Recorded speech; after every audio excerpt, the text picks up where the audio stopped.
the long-term thinking and sustainability of the organization. Without much ado, I now invite Uantchern to share with all of us on his insights.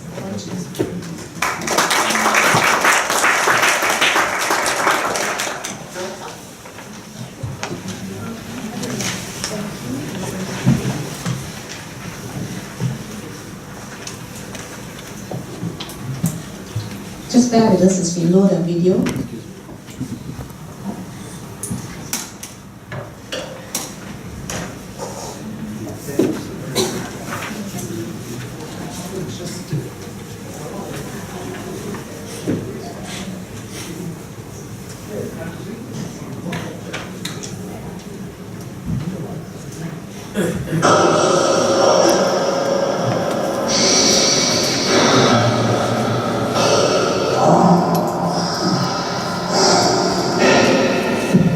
Human beings simply aren't built to function at the cruising altitude of a 747.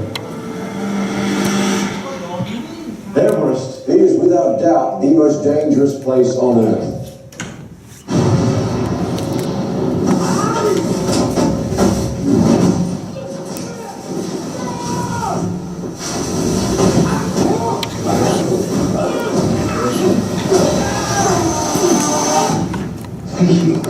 You look at me, right? You okay? Yeah. What's with you? One day, you, me, and little Sarah will all go climbing together. It hurts. It's dangerous. You're right, up. Good. Okay. All right, standing up. I gotta ask the question, you know I do. Why? I have kids. They see a regular guy can follow impossible dreams. Maybe they'll do the same. Tip of Everest, Alan, we made it. All right, guys. Time to go home.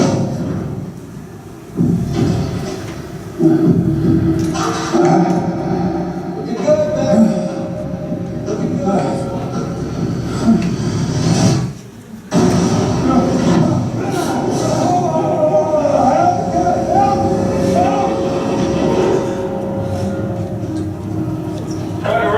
You gotta get yourself down.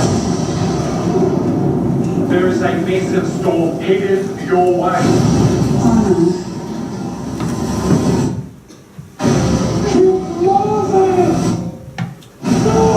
That's the wrong way!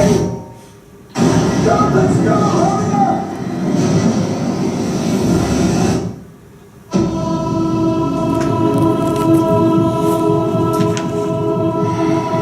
There's no oxygen! Rob? Hey? You've got to get moving. You've got to come on down. Come on, get up! They're out there! I need help!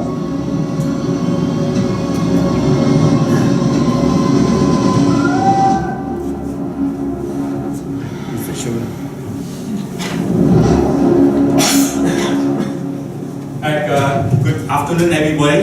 My name is Uantchern. I'll initially my presentation is about half an hour, but because we are pressed a little bit for time, I'll give it about 15 minutes so that the rest of the speakers and the panel can go on.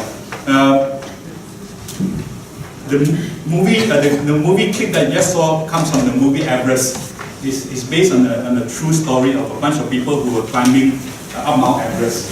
And the reason why I wanted to show you this video clip is really to get thinking about what we do in charities, which I truly believe is like climbing Mount Everest. If you listen to the video clip and you can watch the movie also, I encourage you to watch the movie. It's painful, it's dangerous. I got to ask a question, why? As we run charities, it's not really dangerous, but it's painful. We work with limited resources. It takes time to get to where we need to go. Climbing Mount Everest is not a walk in the park. It's 8,848 meters high. You say, how high is 8848? Another number to buy for 40. it's the June holidays right now, and as you go for your June holidays, some of you, when you hear the pilot says, you will take out your seatbelt now, but if the light comes on, please put back your seatbelt on. When you hear the pilot say that phrase, that's how high Mount Everest is. When you look at the window, that's how high Mount Everest is. So it's a pretty high mountain. It's not something that you do in one day, obviously. It's not in 1 week. It takes 1 month to walk Mount Everest. And it's not one way up and then one way down. You heard of Everest Base Camp. So that's the starting point. There's Camp 1. And most people die between Base Camp and Camp 1. Because between Base Camp and Camp 1, there's this area called the Kumbu Falls. You see those people walking across the ladder? No, those are not ladders designed for mountain climbing. Those are aluminum ladders made in China. Tied up with ropes. And every summer, when the ice melts, the glaciers move. So the Kumbu Falls, every summer, every spring, they go to relay the ladders so that the climbers can cross across. Unfortunately, because these ladders are made of aluminum, most people fall through. So you die between Base Camp and Camp 1. The death rate on Mount Everest is 1%. So for every 100 that climb, 1 will die. So it's only 1. But it used to be more because people weren't that careful. So Camp 1, and then there's Camp 2. But you don't go from Base Camp to Camp 1 to Camp 2 to Camp 3. Oh, okay. To Camp 4. And then reach the summit and then slow down. And most people die coming down because they're tired. And you can't just go from Base Camp to Camp 1 to Camp 2 to Camp 3 to Camp 4 because there's this thing called altitude sickness.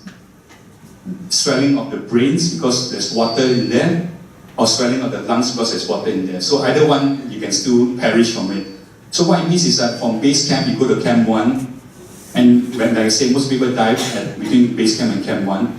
So you don't go from Camp 1 to Camp 2 immediately. You got to go back down from Camp 1 to Base Camp. Because you got to acclimatize. And Base Camp is already 5,400 meters. So it's an arduous task. And just at Charities, you cannot get to where you want to go. So if you look at the diagram that I've given to you, so this is a good framework to start thinking about how you plan for your annual reports. And we always start with the tone at the top. And the very simple first tone at the top is, where do we want to go? That vision. And it's simple. Everybody says that we want to reach Mount Everest. We want to get to the summit. That's a good.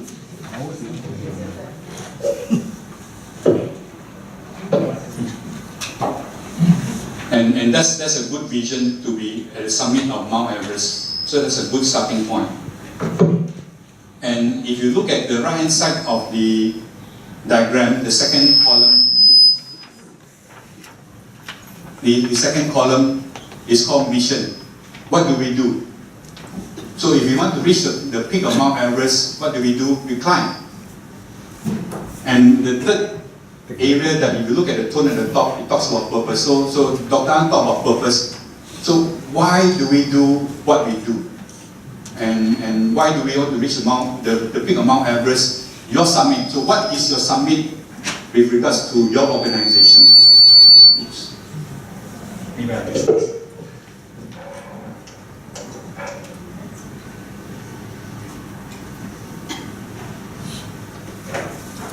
Is this better? Yeah, thank you. So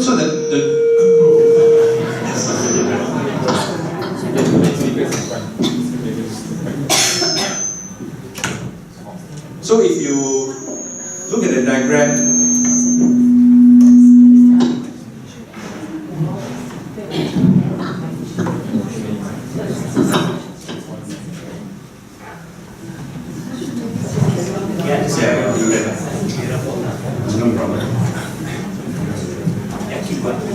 so the tone at the top is a very important starting point when you do your annual report. That when the readers read the annual report, the very first thing that they want to understand is really, what's your vision? What's your equivalent of the Mount Everest that you want to submit?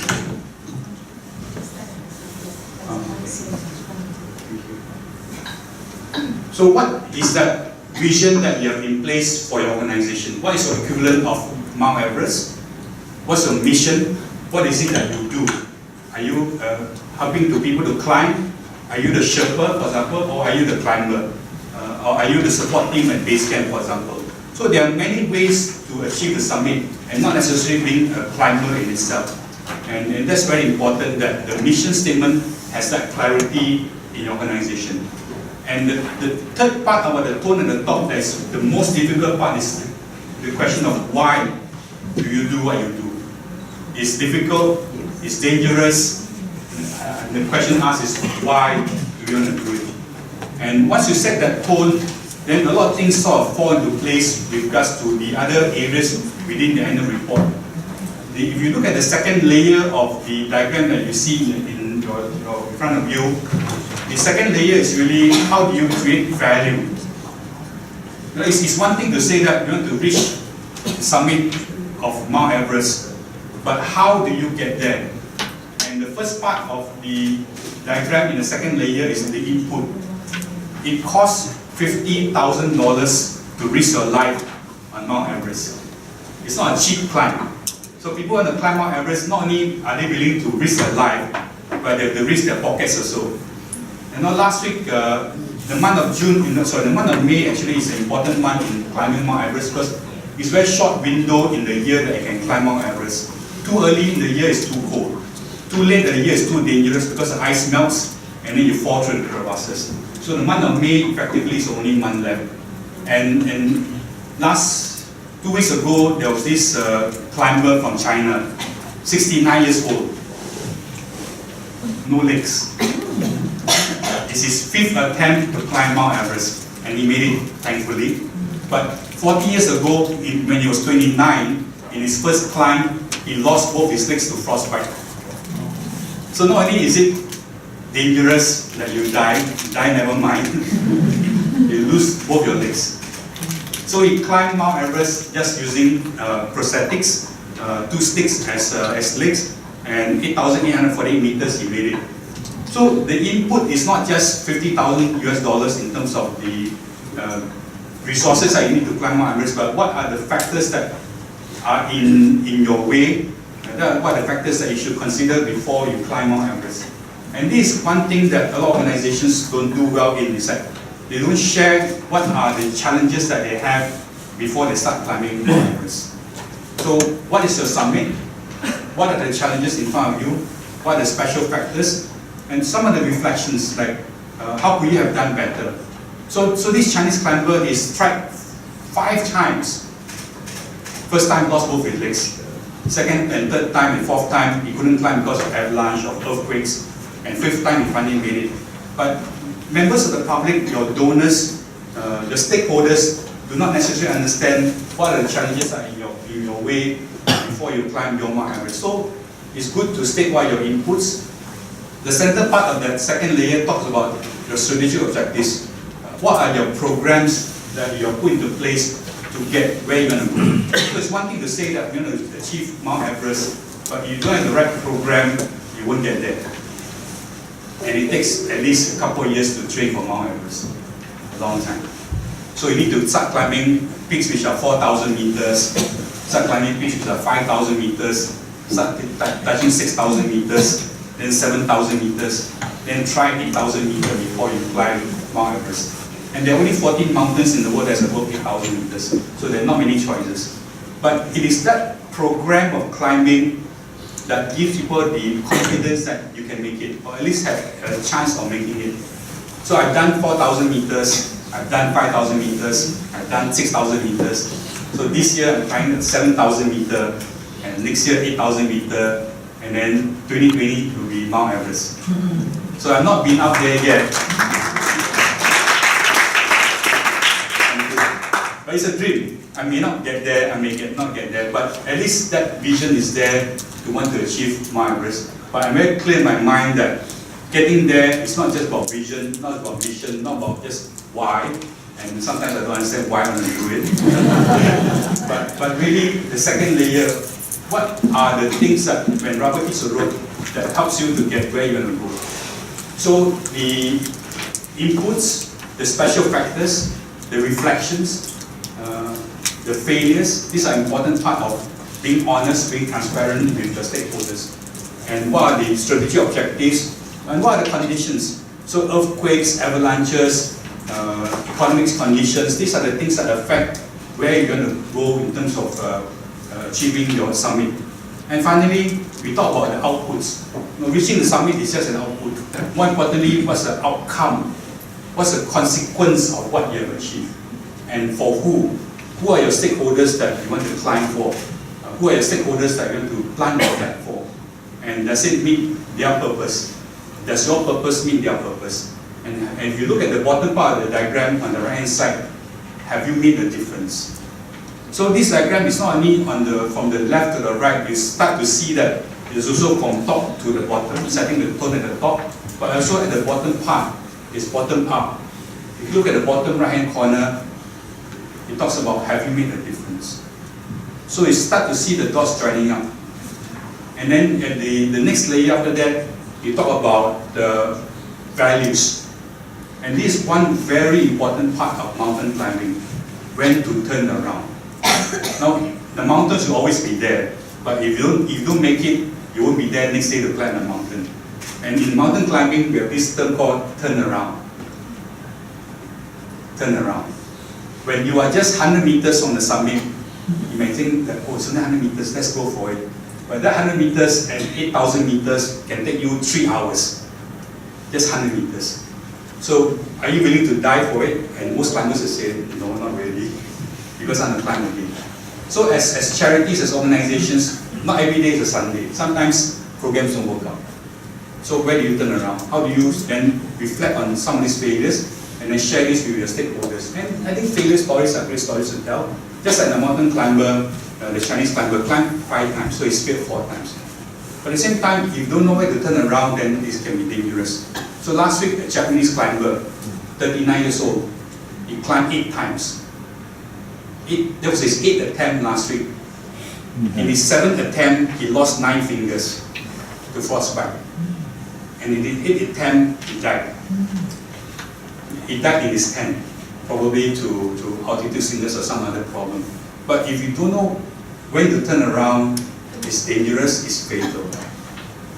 So learning to turn around is about values, learning to understand what's good, what's bad. And that determines culture. Culture, organization culture, we spoke about it, many people have been speaking about it, but culture is about shared values. And when you're climbing together, and in charities, we all climb together towards that vision. But if you don't have shared values in understanding what's good, what's bad, then it can be dangerous for the team. So when we climb, we make sure that we have shared values. Because if one person says, let's go, and the other person says, no, let's not go, and then everybody gets pulled along, it can be dangerous for the team. So in 2015, when I was climbing the highest mountain in Europe, it's called Mount Elbrus. It's about 5,600 meters. We were supposed to summit on 8th of August, just before National Day, 2015. But it was heavily snowing, it was white out, we can't see anything. And a lot of climbers say, let's go. And the reason why we say let's go is because if you don't go, we miss a window, we cannot climb the next day because we have to descend because of schedule. Now at that point in time, you ask yourself, do you go and risk your life, or do you not go and the next day you can never submit again? And we made a good decision as a team to say let's not go because it's not worth it. Luckily the next day the snow cleared and then we submitted on 9 August in 2015 and in time for SG50. So that was by accident. And sometimes life is like that you get to where you go by accident and not by design. So having shared values is important because that drives the culture within the organization. And as a stakeholder, when I read your annual report, I want to know what are your shared values. What do you think is good and what do you think is bad? And what are your values? What are your culture? And then that impacts sustainability. It's not about climbing it once, not about climbing it twice, but climbing it multiple times and reaching that summit. So climbing Mount Everest is not just a one-off thing for us in charities, but where are your summits year after year after year? Are you willing to do it multiple times? Last week I was in Mount Kinabalu, I've done it 8 times. A lot of people ask me, Uantchern, why do you climb Mount Kinabalu so many times? Isn't it the same? And it's not. Every sunrise is different because it's different conditions, it's different people, different environment, it's different everything. So as charities, your vision is maybe to reach that summit, but it's really sharing with your stakeholders that there are multiple summits, there are many, many summits, and every one of them is special because we will sustain in a long-term basis. And so that's the third layer in that diagram. And those are the specific questions that I encourage you to reach yourself. So what you see in front of you is a template for designing your annual report. And finally, at the bottom part of the annual report, the base camp. The base camp is extremely important. You can't climb any mountain without base camp. Because when you fail to reach a summit, there's only one place to come back to, is base camp. If you succeed, you also come back to base camp. So no matter what, in any organizations, as a stakeholder, we want to know what is your base camp. So your base camp is that, do the people believe in what they do? So within your organization, the staff, the stakeholders, the board, the employees, the management, do we believe in what we do? Meaning, do we believe in that vision statement? In the second part of the diagram, you can see, do we have the right environment? Do we have the right structure? Meaning that is governance in place. And finally, the last part of the diagram, the bottom right hand part, you can see, have we made a difference? Have we made an impact? And if you look at this diagram from a holistic perspective, it's from left to right. So the tone at the top starts with your vision, talks about your mission, and then your purpose. Why? Why do you do what you do? And it keeps on going because there are other questions that may be unanswered that it doesn't stop there. So from left to right, it doesn't stop. But the more difficult one is from right to left. How do you join the dots looking backwards? That's what Steve Jobs would say. You can't join the dots looking forward, but when you look back, have you joined the dots? Do the dots connect? And then if you look at the center part once again, your inputs, your special factors, your reflections, honesty, transparency, your strategic objectives, how do you get there, your programs, your outputs with your activities, and then your outcome is that, a lot of people just organize activities, but does it really make a difference? The output, does it make a difference in terms of the impact, the consequence, and to who does it matter to your stakeholder? So that's the second part, and then finally the last part is what's good and what's bad. I think that's important that we all have this common understanding of what's good and what's bad, but that drives culture, that drives long-term sustainability, and once again at the bottom part, bottom up, top down, left to right. And the question that you need to ask yourself is from the right to left, how do you then put it all together in terms of joining the dots? And that's where the measure of success is. And with that, that's a very short introduction of a simple framework for helping you to design your annual reports. All the questions are there. If you can answer all the questions on this simple A3 size diagram, then you will have reached your Mount Everest. I'll be happy to take questions.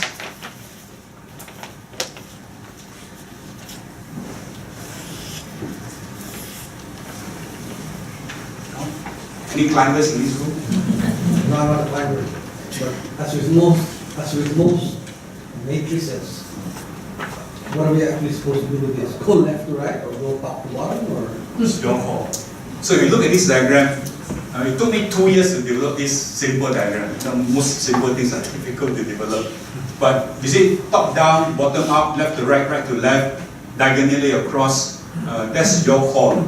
As to how the dots join, that's something that is unique for every organization. So the pieces, the dots here are all the sections that are relevant for you in your annual report. In the first year of doing your annual report, you may not achieve answers to all the questions. The dots may not all connect up. The purpose may not be clear. The culture may not be clear.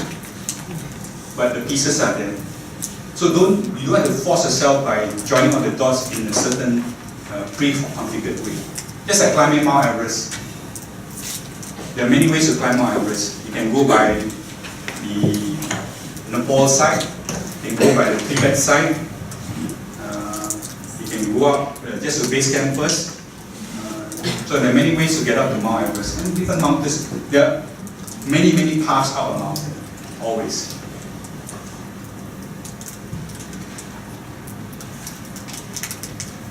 And for those who want to climb Mount Kinabalu, and ask yourself, am I fit to do it? Climbing Mount Kinabalu is like climbing 1,000 floors. And the one way to test yourself whether you're ready or not is you go to Toa Payoh, block 79, it's a 40-story block. You go up 40 stories in 10 minutes. Up. You can do it in 10 minutes, then you're ready.